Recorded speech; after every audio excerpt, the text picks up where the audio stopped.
Baiklah, kembali bersiaran di Malaysia hari ini, terus saja bersama dengan dua bakal doktor muda ni yang membawa misi negara ke sebuah lokasi yang bernama Angkor bagi membawa misi doktor tanpa sepadan, iaitu bersama dengan Nur Atirah Faisal Sabri, pelajar perubatan Universiti Sains Malaysia, dan juga Najwa Shasha Atirah Abdul Razak, pelajar perubatan Universiti Sains Malaysia. Dua-dua nama lebih kurang ya. Ni bila mana mereka berdua ni melangkah masuk ke CMHI ni, betul ke ni bakal doktor ni mudanya? Okey, uncle ke? Saya nak tanyalah kan kepada Atirah dulu, apa program di sebalik program doktor tanpa sempadan ni? Ceritakan sedikit.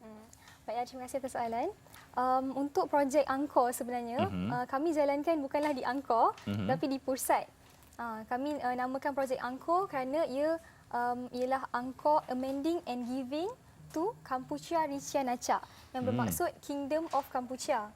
Dan projek ini telah diasaskan oleh pelajar USM KLE, Universiti Sains Malaysia, Karnataka Lingayat Education di India. Oh, maksudnya anda berdua bukan berpusat di sini? Bukan. Kami berpusat di India. Okey. Tapi di bawah nama USM. Okey.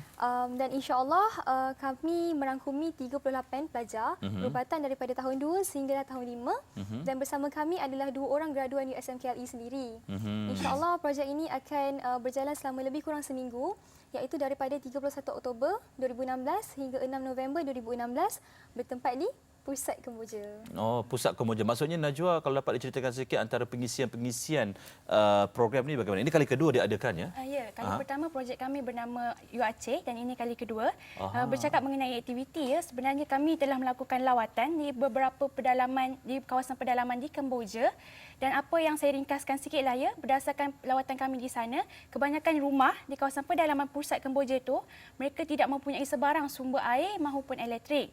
Dan disebabkan kawasan mereka yang sangat pedalaman, mereka juga tidak dapat menikmati fasiliti perubatan yang telah disediakan.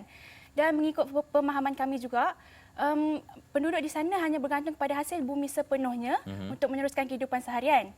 Jadi, berdasarkan perbincangan kami dengan pihak-pihak bertanggungjawab di Kemboja, kami telah merangka 6 program di bawah nama Projek Angkor, di mana yang pertama, kami akan melaksanakan pemeriksaan kesihatan dan juga pengagihan ubat-ubatan secara percuma kepada penduduk tempatan. Yang kedua, kami akan melaksanakan kesedaran tentang betapa pentingnya penjagaan kebersihan melalui program health awareness.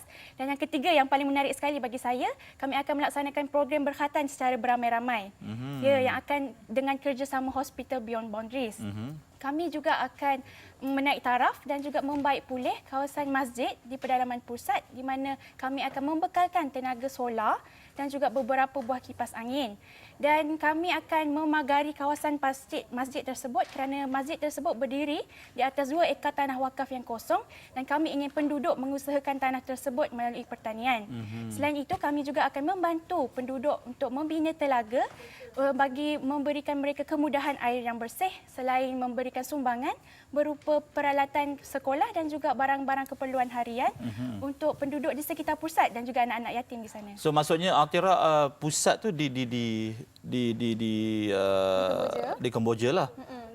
So maksudnya anda semua akan ke Kemboja nanti? Ya, kami daripada India, kami akan transit di Malaysia dan seterusnya di Kemboja. Jadi sebenarnya projek ini dia kira agak besar kerana kami melibatkan kolaborasi memang antara besar 3 buah negara. bila didengar tu memang besar kan? Kolaborasi antara 3 buah negara, iaitu India, Malaysia dan juga Kemboja. Dan tadi Shasha ada sebut ini adalah kali kedua. Kali pertama kami adalah di Aceh.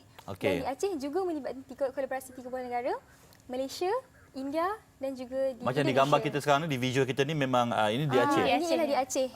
Pada tahun lepas. So maksudnya program-program yang diadakan seperti yang Shasha sebutkan tadi jugalah, sama lebih kurang di Aceh lah. Kalau dapat diceritakan sedikit bagaimana program di Aceh tu, Atirah? Feedbacknya bagaimana? Seperti yang Shasha katakan, di projek Angkor ini kami akan menjalankan 6 aktiviti, tetapi pada UACeh kami menjalankan 4 aktiviti, dan termasuklah medical check-up, iaitu secara percuma kepada seluruh penduduk kampung di situ. Dan kampung yang kami fokuskan adalah kampung yang menerima penanganan yang agak dahsyat daripada tsunami. Oh, itu di Aceh lah? Ya, itu di Aceh. Okey, kalau di Angkor di Kemboja ni? Di Kemboja? Kenapa memilih lokasi di Angkor tu? Kenapa Angkor tu menjadi lokasi pilihan untuk anda semua? Okey, baik. Kerana jika anda lihat di depan kamera ni, itu nampak betapa daifnya kedudukan mereka. Mereka pusat ni sebenarnya adalah 250 km daripada Phnom Penh. Okey. Jadi kami menaiki van daripada Phnom Penh ke pusat selama 4 jam, dan daripada situ untuk masuk ke kawasan pedalaman kami menaiki traktor. Dalam lagi, dan seterusnya kami harus melintasi sungai untuk pergi ke kawasan masjid. Jadi sangat dalam. Mereka ni tidak mempunyai fasiliti kesihatan. Jadi apa yang kami cuba lakukan ialah untuk membawakan fasiliti itu kepada mereka. Okey. So pusat ni pusat ni nama tempat Dia ke nama ataupun negeri Kemboja. nama negeri Kemboja. Dia Okey. 4 jam perjalanan daripada Phnom Penh. Aha, so lokasi ni di pusat ni Di lah. pusat. Aha, okey. Anda berdua secara peribadi kalau melihat doktor-doktor muda ni, bakal doktor ni kena pergi, kalaunya orang kata doktor ni seronok kerja di hospital, lepas tu gajinya lumayan dan sebagainya. Wow, dia nama doktor-doktor dan sebagainya. Tapi bila mana pergi ke kawasan-kawasan begini, apa yang anda berdua pelajari sebelum anda berdua bergelar doktor sepenuhnya? Ini pelajar tahun 3 kan? Ya. Lagi 2 tahun. Harapan saya lah dengan adanya kami projek kemanusiaan sebegini, kami ingin menjadi doktor yang berkualiti tinggi yang juga fokus dalam segala aspek, terutamanya aspek kemanusiaan dan perubatan. Itu yang harapan besar kami lah kenapa kami mengadakan projek kemanusiaan sebegini. Nantilah kepuasan anda bagaimana? Apa kepuasan? Yalah, kalau seorang doktor bercakap kepuasan ni bila mana pesakitnya sembuh, dapat melayani pesakitnya. Tapi anda bila mana menyertai program-program sebegini, kepuasan yang bagaimana yang anda cari sebenarnya? Baik, semestinya kalau kita tengok program kemanusiaan ini bukanlah satu yang mudah. Ia memerlukan tenaga yang tinggi, kerja yang sangat banyak. Ya. Tetapi apabila anda telah melakukan perkara itu, dan sebagai contoh sebab itu kami di Aceh, kami mendengar cerita-cerita para penduduk betapa mereka sangat menunggu apa yang kami lakukan. Mereka sangat menunggu sumber air bersih. Jadi itu menjadi satu kepuasanlah kepada pihak kami sendiri sebab apa yang kami lakukan itu akan membantu mereka dalam jangka masa yang sangat panjang. So adakah masalah-masalah yang ada di pusat ni nanti akan dibawa juga ke kerajaan Kemboja? Bagaimana jangka sepanjang tu nanti? Pada waktu ini kami masih belum lagi menghubungi kerajaan di Kemboja. Cumanya kami berkolaborasi bersama-sama dengan Hospital Beyond Boundaries. Okey. Dan apa yang membanggakan tentang Hospital Beyond Boundaries ni ialah ia telah ditubuhkan oleh anak jati Malaysia sendiri, iaitu Dr. Lutfi Fadil bin Luqman. Dan ia telah diasaskan pada tahun 2012, maka mereka ada banyak sangat pengalaman untuk menjalankan misi-misi kemanusiaan ini.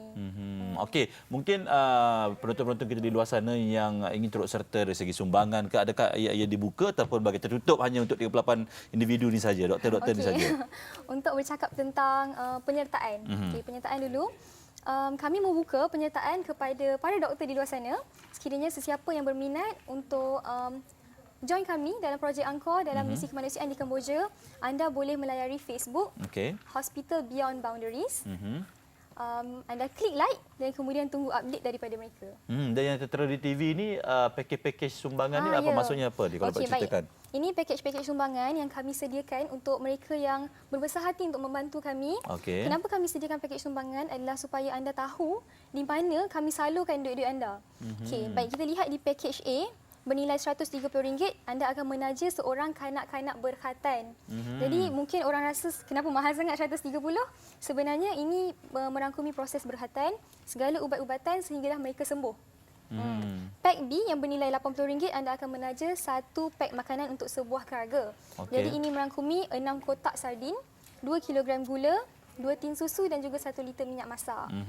Pak C bernilai RM40, anda akan menaja pembinaan 1 meter pagar masjid dan juga Pak D sumbangan seikhlas hati anda. Pak D yang lain sikit tu kan. Dan kepada mana-mana syarikat yang mungkin berbesar hati untuk menaja projek Angkor lebih daripada RM3,000, kami akan meletakkan logo-logo anda di banner, brosur dan juga flyer kami. Dan bahan-bahan ini akan diedarkan di sekitar 3 buah negara tersebut iaitu India, Malaysia dan juga Kemboja. Okey, bagaimana bagi mereka yang di luar sana itu nak menghubungi atau menyertai program Doktor Tanpa Sepadan ni, Syasha? Jika para penonton ingin menyertai program kami, anda bolehlah melayari Hospital Beyond Boundaries. Okey, itu satu. Facebook. Dan Facebook, melalui Facebook dan juga melawati Facebook page kami iaitu @Angkor 2016. Angkor ANGKOR 2016, laman Facebook. Laman Facebook dan juga Twitter kami @Angkor 2016. Dan juga untuk buat penonton semua ya, sebenarnya yang terbaru, projek kami telah membuat tempahan t-shirt ya. Kalau anda boleh lihat, t-shirt Helps the Needy in Cambodia, di mana ia bernilai RM40 tetapi sangat berbaloi kerana para penonton boleh membeli sambil menderma dan tempahan akan ditutup pada 25 September.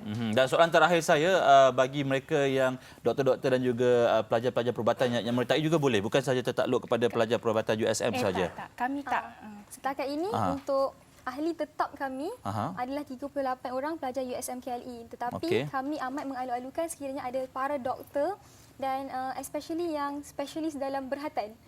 Yang boleh mampu berhatan kan, menghatankan anak-anak, jadi boleh join kami. Yalah. Okey, baiklah, terima kasih diucapkan kepada 2 bakal doktor dan juga 36 lagi bakal-bakal doktor yang begitu komited dalam membantu ialah dunia tanpa sepadan ni kan, tak kira walaupun bukan di Malaysia tetapi negara-negara seperti di Indonesia dan juga di Kemboja. Terima kasih saya ucapkan kepada Nur Atirah Faisal Sabri dan juga Najwa Syasha Atirah Abdul Razak.